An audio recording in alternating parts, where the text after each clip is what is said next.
최상목 부총리 겸 기획재정부 장관 후보자가 주식 양도소득세 대주주 요건 완화를 시사했습니다. 또 올해 말로 끝나는 임시 투자세액 공제를 내년까지 연장하겠다는 뜻도 밝혔습니다. 이 청문회가 열리는 국회에 나가 있는 취재 기자 연결합니다. 전민정 기자, 오늘 청문회 내용 전해주시죠. 네, 오늘 국회에서 열린 인사청문회에서 최상목 부총리 겸 기획재정부 장관 후보자는 주식 양도소득세 완화 등 굵직굵직한 경제 현안에 대한 입장을 밝혔습니다. 우선 최 후보자는 대주주 양도세 기준과 관련해 과세 형평성이 중요한 일반 근로소득세와 달리 자산, 국가 간 자본 이동성에 영향을 미칠 수 있다며 대내외 경제 여건 등을 고려해 종합적으로 결정할 문제라고 언급했습니다. 앞서 청문회 질의 답변서에선 결정된 바 없다고 선을 그은 것과 비교해보면 보다 진전된 발언으로 경제 여건에 따라 주식 양도세 대주주 요건을 완화할 수 있다는 의미로 풀이됩니다. 현재 대통령실과 정부는 대주주 양도세 부과 기준을 현행 10억 원 이상에서 30억 원 이상 또는 50억 원 이상으로 조정하는 방안을 검토 중인 것으로 알려졌는데요.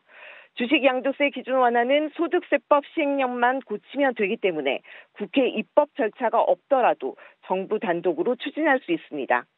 이에 따라 일각에선 정부가 이르면 이번 주 중 관련 방안을 발표할 것이란 전망이 나옵니다. 다만 지난해 12월 여야 합의로 2024년까지 대주주 양도세 기준을 현행대로 유지하기로 한 만큼 야당과의 관계는 풀어야 할 숙제로 남아 있습니다. 최 후보자는 이와 함께 내년 임시투자세액공제 연장도 적극 검토하겠다는 입장을 내비쳤는데요. 임시투자세액공제는 직전 3년 동안 연평균 투자금액을 초과해 투자할 경우 증가분의 10%를 추가로 세액공제해 주는 조치로 올 한 해 반도체 등 국가전략기술에 투자할 경우 대기업과 중견기업은 최대 25%, 중소기업은 35%의 세액공제 혜택을 받을 수 있었습니다. 하지만 경영계에선 제도 시행 기간이 1년으로 짧아 실제 기업 투자로 이어지긴 힘들다는 지적이 나왔고 추가 연장을 요구해왔습니다. 이에 최 후보자도 저성장 고비를 벗어나기 위해선 기업의 투자 물꼬를 터야 한다는 데 공감하고 임투세 공제 연장을 시사한 것으로 해석됩니다.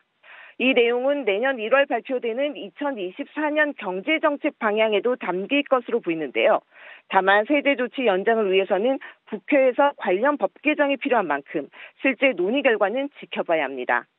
한편 최 후보자는 앞서 청문회 모두 발언에선 건전재정 기조를 유지하면서도 물가, 가계부채, 부동산 PF 관리를 통해 민생 안정에 역점을 두겠다고 강조하며 2기 경제팀의 청사진을 제시하게 됐습니다.